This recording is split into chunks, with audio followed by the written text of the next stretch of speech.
మనము ప్రకటన గ్రంథంలో 2వ అధ్యాయాన్ని ధ్యానం చేస్తూ 2వ అధ్యాయానికి అంతటికీ కలిపి ఒక పేరు పెట్టడం జరిగింది. ఏంటి ఆ పేరు అంటే మొదటి స్థితిని కోల్పోయినటువంటి సంఘం. ఏది ఆ సంఘం అంటే ఎఫెసీ సంఘం. ఎఫెసీ సంఘం మొదటి స్థితిని అంటే సంఘానికి మొదటిగా వచ్చేటప్పుడు ఎలా ఉన్నా తరువాత కొంత కాలక్రమేణా జరిగిన తర్వాత మన స్థితి ఎలా ఉంటుందో మనం అర్థం చేసుకునే దానికి ప్రభు ఆ సంఘం గురించి బైబిల్ గ్రంథంలో రాయడం జరిగింది. కాబట్టి మనం కొద్దిగా దాన్ని అర్థం చేసుకుంటూ ముందుకు వెళదాం. చదువుదాం. 2వ అధ్యాయము 1 నుంచి 3 వచనాలు. 2 వచనాలు ఆల్రెడీ వివరించడం జరిగింది. ఈరోజు 3వ వచనంలో ఒక 2-3 విషయాలు లేదా 2 విషయాలు, కనీసం 2 విషయాలైనా నేర్చుకునేదానికి ప్రయత్నం చేద్దాం. చదువుదామండి. ఎఫెసీలో ఉన్న సంఘపు దూతకు ఈలాగు రాయము, 7 నక్షత్రములు తన కుడి చేత పట్టుకుని 7 దీపస్తంభముల మధ్య సంచరించువాడు చెప్పు సంగతులు ఏమనగా, నీ క్రియలను, నీ కష్టమును, నీ సహనమును నేను ఎరుగుదును.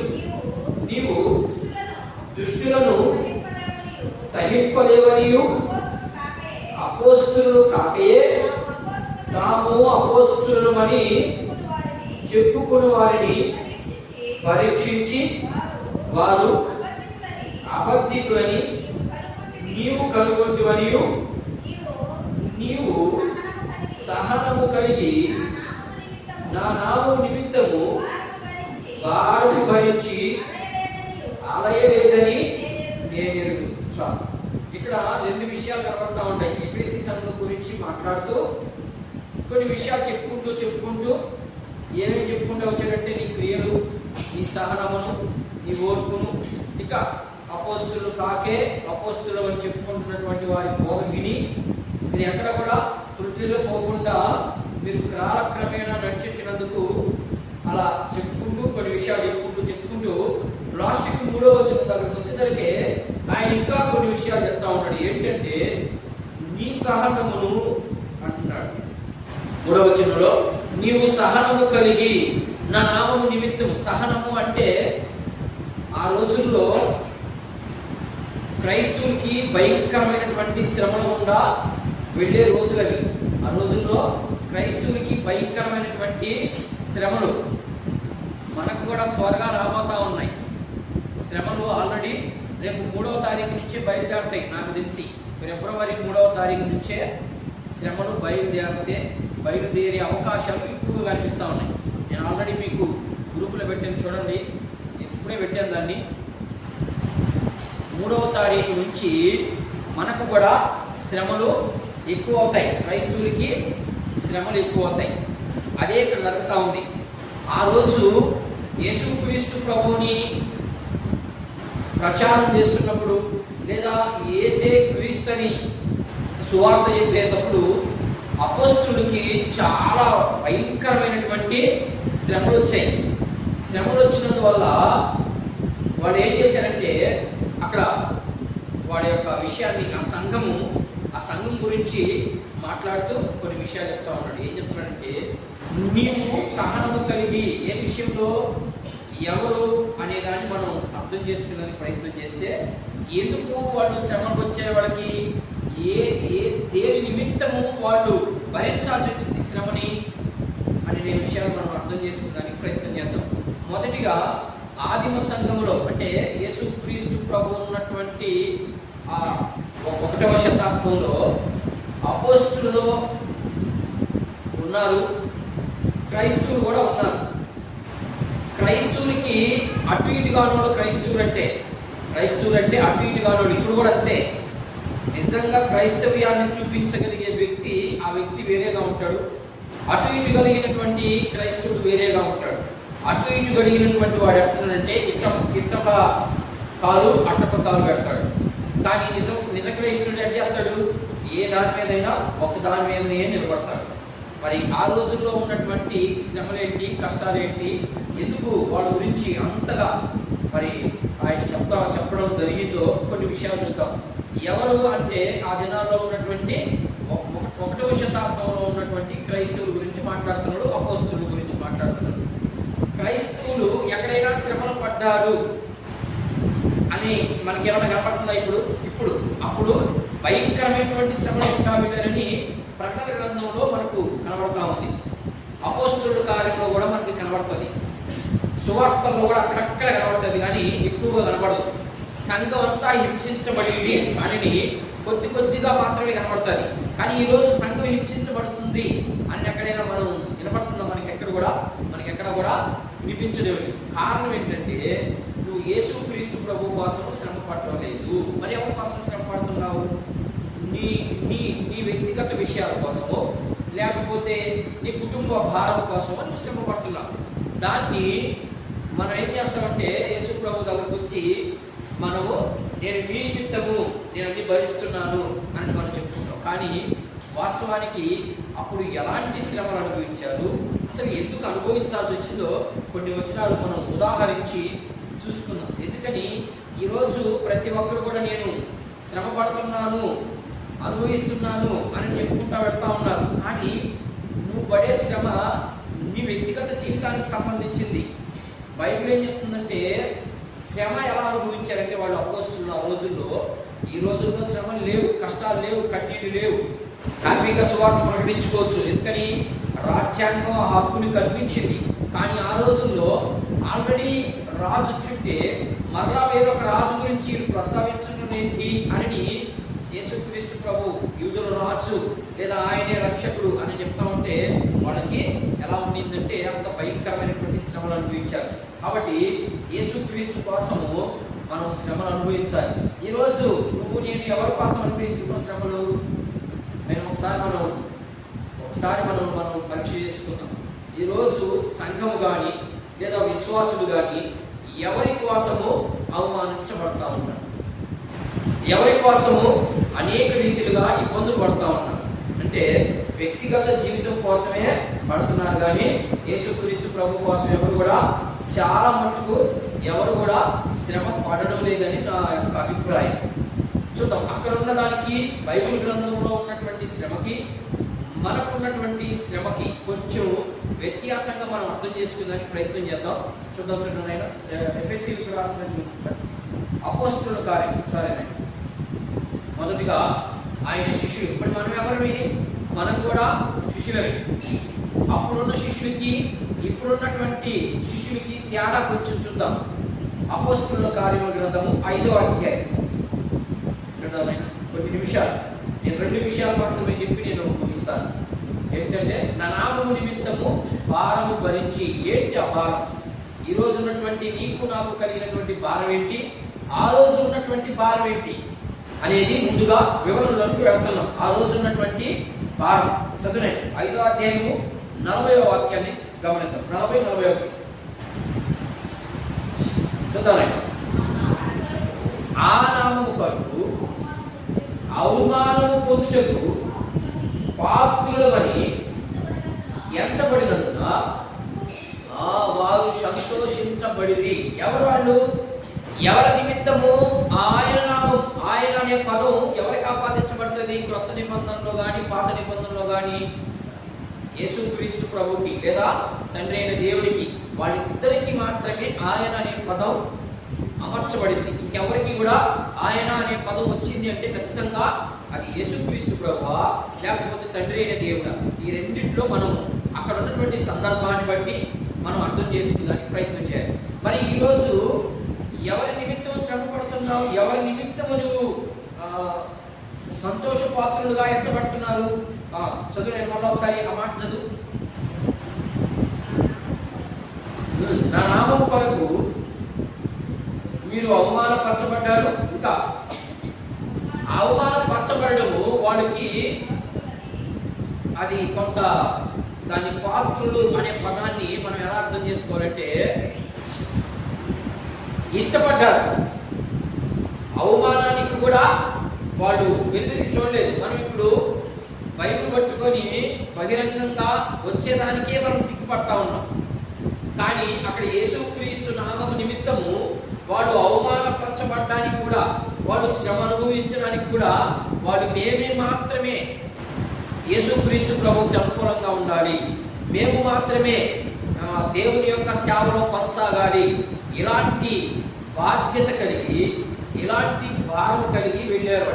అందుకనే వాళ్ళ గురించి ప్రస్తావిస్తూ నా నామము నిమిత్తము చాలా భారాలు భరించారు మీరు అనే విషయాన్ని తెలియపరుస్తా ఉంది. ఇంకా చూద్దాం, 14వ అధ్యాయము, అదే అపోస్తలుల కార్యముల గ్రంథము 14వ అధ్యాయం 19 నుంచి 22 వచనాలు పౌలు గారి యొక్క శ్రమలు. ఇక్కడ మాత్రం శిష్యులు అనుభవించారు. ఇప్పుడు పౌలు గారి యొక్క శ్రమను చూద్దాం, ఎలా ఆయన అనుభవించాడు, ఎందుకు ఆయన ఆ రీతిగా అనుభవించాల్సి వచ్చిందో మనం అర్థం చేసుకోవడానికి ప్రయత్నం చేద్దాం. చదువులేను 14వ అధ్యాయము 19వ వచనం నుంచి 22 వచనాలు. అంత్యోకా నుండి అమ్మా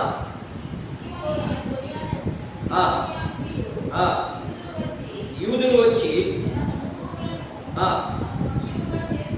తన పక్షముగా చేసుకొని పౌలు మీద రాళ్ళు రువి అతడు చనిపోయినని అనుకొని పట్టణపు వెలుగుడికి అతను ఈడ్చి, అయితే శిష్యులు అతని చుట్టూ నిలిచి ఉండగా అతడు లేచి పట్టణంలో ప్రవేశించి మరునాడు బర్నబాతో కూడా దెర్బేకు బయలుదేరిను. వారు ఆ పట్టణంలో సువార్త ప్రకటించి అనేకులను శిష్యులుగా చేసి తరువాత లుస్త్రాకు, ఇకోనియాకు, అంతియోకాకు తిరిగి వచ్చిరి. శిష్యులు మనసులను దృఢపరిచి విశ్వాసమందు నిలకడగా ఉండవలననియు అనేక శ్రమను అనుభవించి మనము దేవుని రాజ్యంలో ప్రవేశింపవలననియు వారికి హెచ్చరించింది.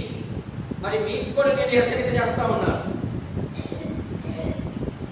ఇక్కడేమో పౌలు ఏం చేస్తున్నాడంటే సువార్త ప్రకటిస్తూ మీరు దేవుని నిమిత్తము దేవుని రాజ్యంలో ప్రవేశించాలి అంటే ఖచ్చితంగా హెచ్చరికలతో కూడినటువంటి బోధ కావాలి మనకి.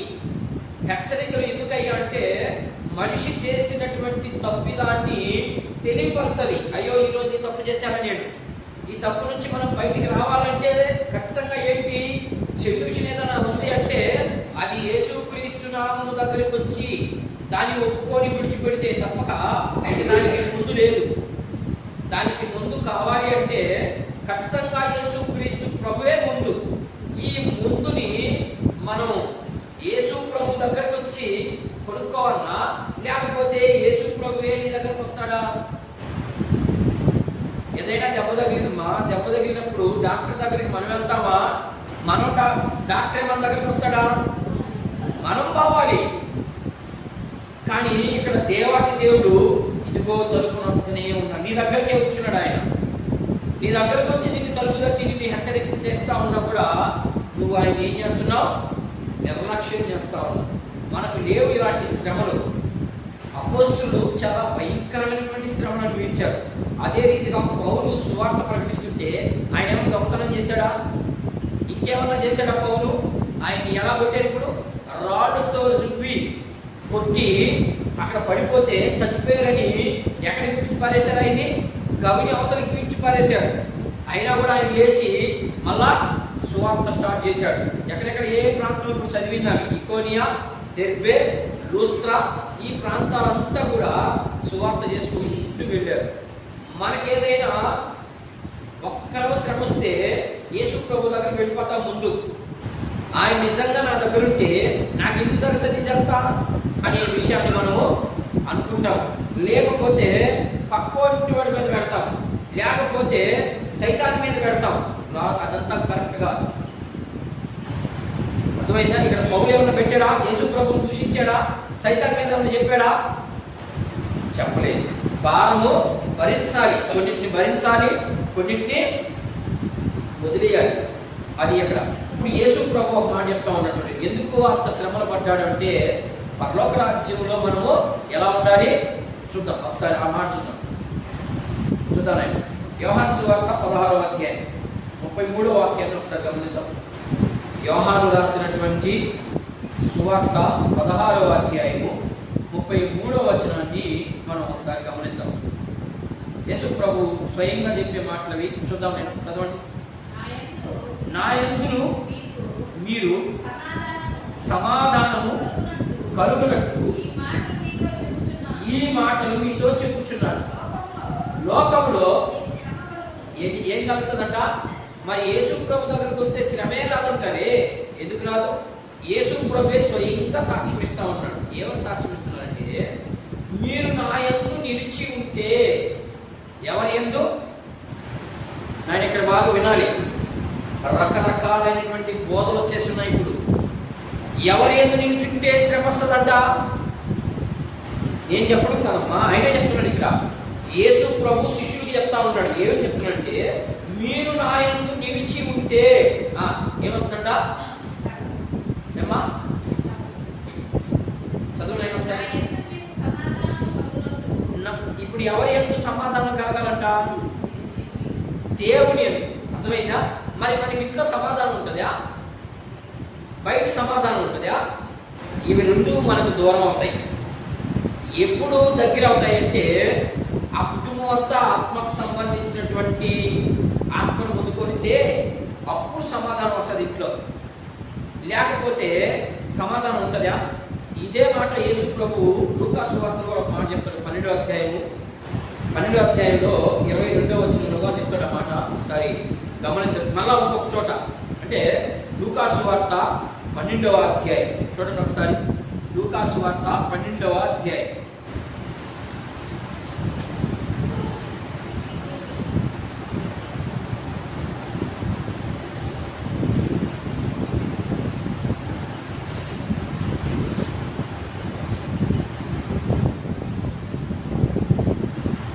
లూకా సువార్త 12వ అధ్యాయము 49వ వాక్యాన్ని ఒకసారి గమనిద్దాం. యేసు ప్రభు స్వయంగా ఇస్తున్నటువంటి సాక్ష్యం ఇది.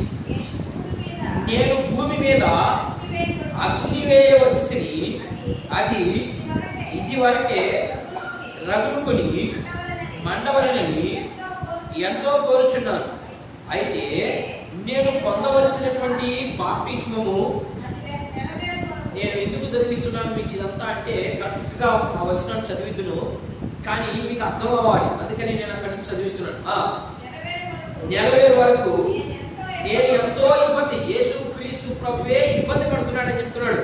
మరి ఈ రోజు ఇబ్బందే రాదు మీకు. మీరు పట్టిందల్లా బంగారం అని చెప్తున్నారు. ఎంతవరకు కరెక్ట్ ఇది? అట్లని రాదని నేను చెప్పను. మొదట నిన్ను ఆయన వైపుకు మార్చుకునే దానికి ముందు నీకు వచ్చేది శ్రమే. ఈ శ్రమలో నువ్వు నిలబడితే, ఆ కష్టానికి నీవు నిలబడితే, అప్పుడు నీకు ఈ లోక సంపద, ఈ లోక సంబంధమైనటువంటి సంపదనివ్వడు. అపోస్తులకి ఎవరికి అలాంటి సంపద ఇవ్వలేదు. మరి నీకు నాకు కూడా ఇవ్వడు. ఏ సంపద ఇస్తాడయ్యా అంటే, నేను ఇంకొక మాట చదువుదాం. ఉదాహరణకి మనం చదువుకుందాం తర్వాత ఏమి ఇస్తాడు మనకి, ఎందుకు ఈ రీతిగా శ్రమ పడితే ఏమొస్తుంది మనకి అనేది తర్వాత చూద్దాం. చదువు ఇంకా చదువు మాట చదువు. నేను భూమి మీద సమాధానం కలుగు చేయవచ్చునని మీరు తలంచుకొనుచున్నారా?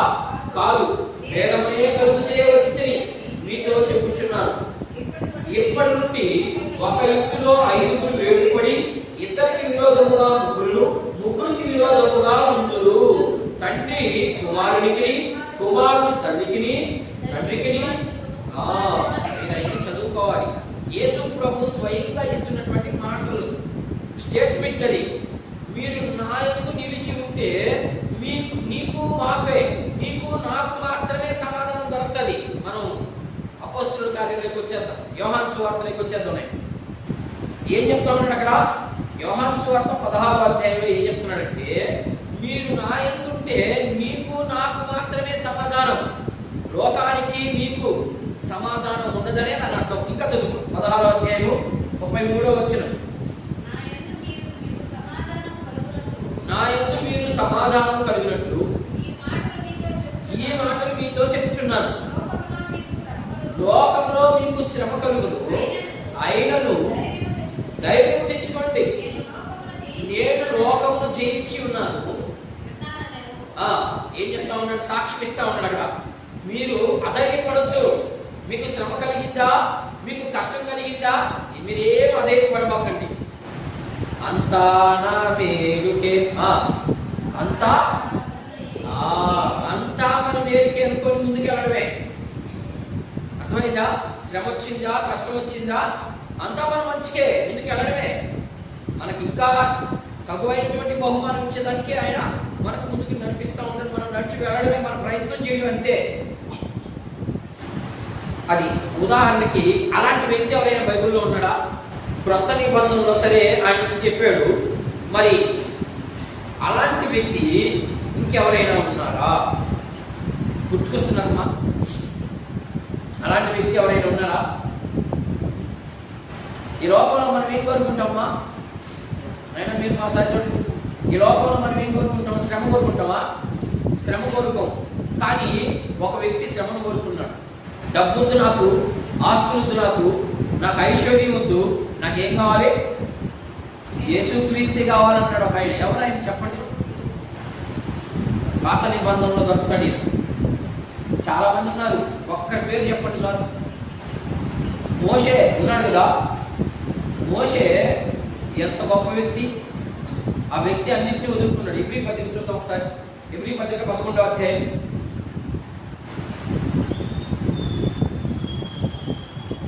ఎబ్రీ పత్రిక 11వ అధ్యాయం 24వ వచనాన్ని గమనిద్దాం.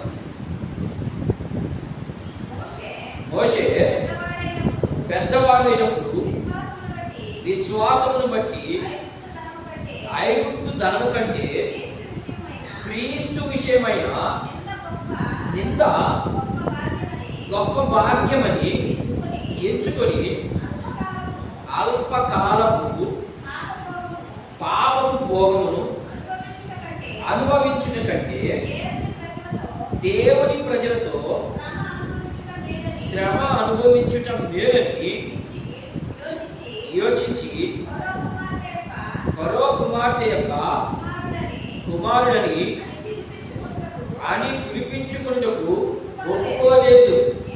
ఏలైనగా అతడు ప్రతిఫలముగా కలగబోవు బహుమానమునందు దృష్టి ఉంచెను. మనకు ఒక ప్రశ్న. మీరు చదివినటువంటి భాగంలో మోషే కాలంలో క్రీస్తున్నాడా? యేసుక్రీస్తు ప్రభు ఉన్నాడా? లేడు కదా. ఉన్నాడా? ఉన్నాడమ్మా. మరి ఇక్కడ మాట ఉంది, ఉన్నాడమ్మా. మరి ఆయన చూశాడా? అదే 11వ అధ్యాయం రండి, ఆయన చూశాడో చూద్దాం. మరి మీరు ఎప్పుడైనా చూసారా ఆయన్ని? మోషే కాలంలో క్రీస్తు భూమి మీద లేడు. లేడు కదా. ఉన్నాడమ్మా. పాత నిబంధనలో ఆయన మనిషి రూపంగా బయటకు కనపడ్డా? కనపడలేదు కదా. కానీ యేసుక్రీస్తు నేను అని ఎక్కడైనా చెప్పుకున్నాడా? చెప్పలేదు. అయితే మోషే ఇక్కడ ఏం చెప్తున్నాడు? విశ్వాసమును బట్టి అన్నాడు. విశ్వాసం అంటే అర్థం నమ్మకమా? నమ్మకం అంటే అర్థం అర్థం కాదు. విశ్వాసము అంటే అర్థం ఏంటి? నా మెసేజ్ ఉంది. విశ్వాసము అంటే అర్థం ఏంటి?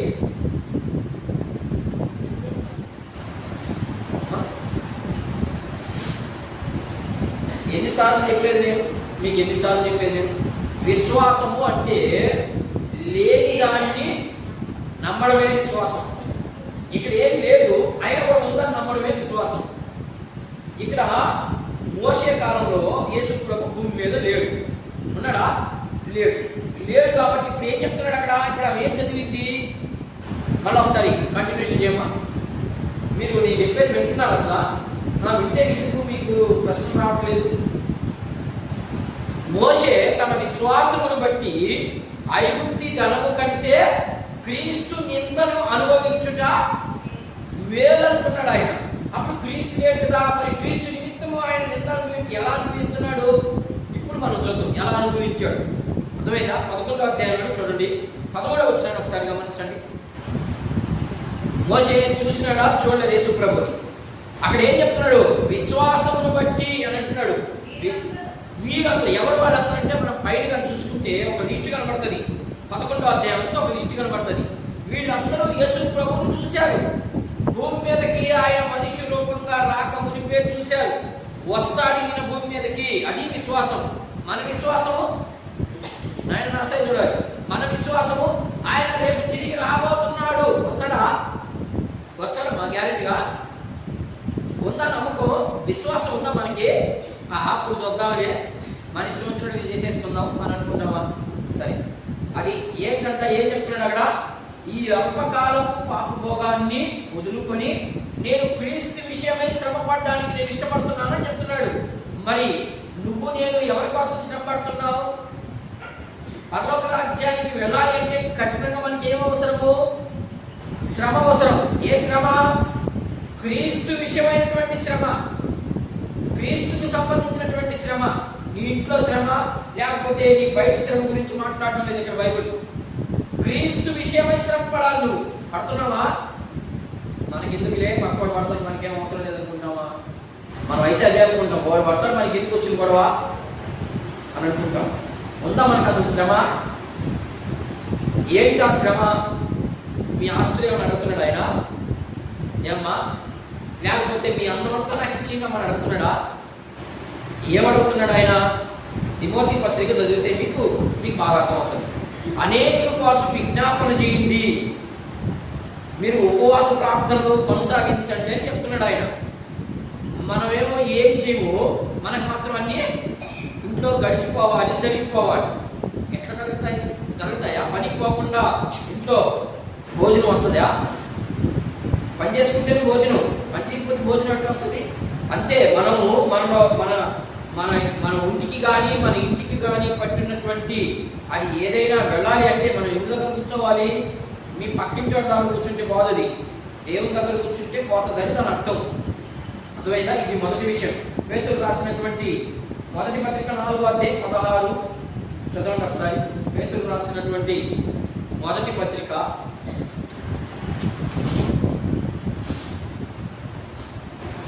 మాట్లాడండి, గొప్ప చదవండి. ఎవడైనా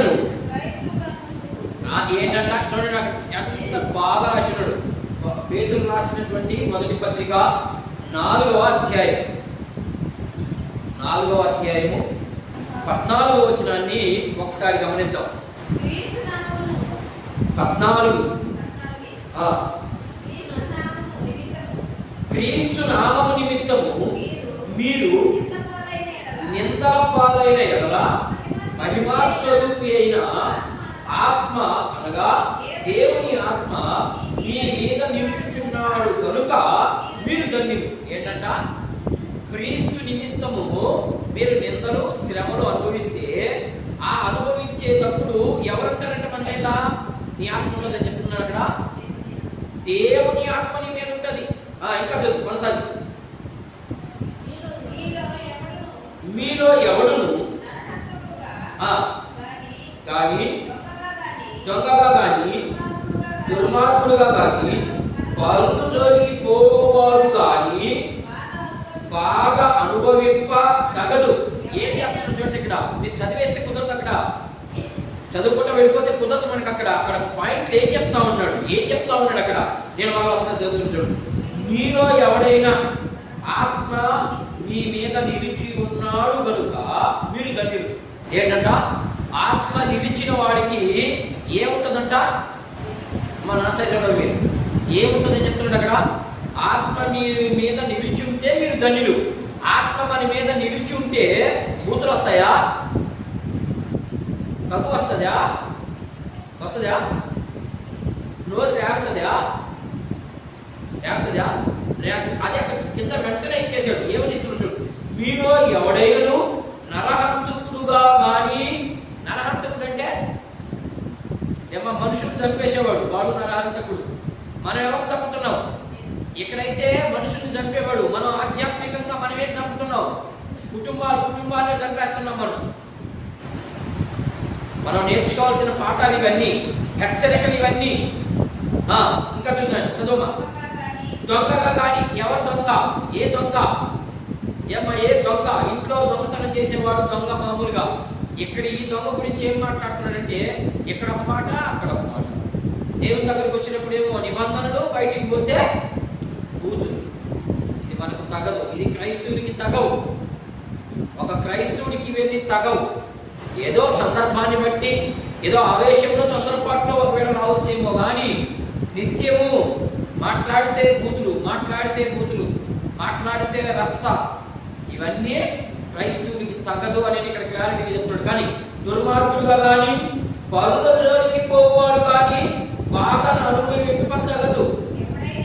ఎవడైనాడు క్రైస్తవుడు అయినందుకు బాగా అనుభవించిన ఎడల అతడు సిగ్గుపడక ఆ పేరును బట్టియే దేవుని మహిమపరచవలెను.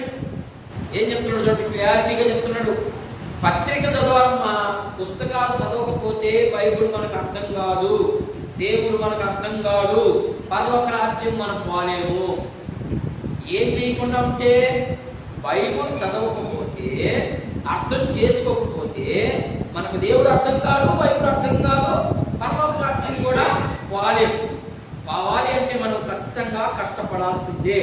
సరే, ఇక్కడితో ఈ మాట ఆపేసి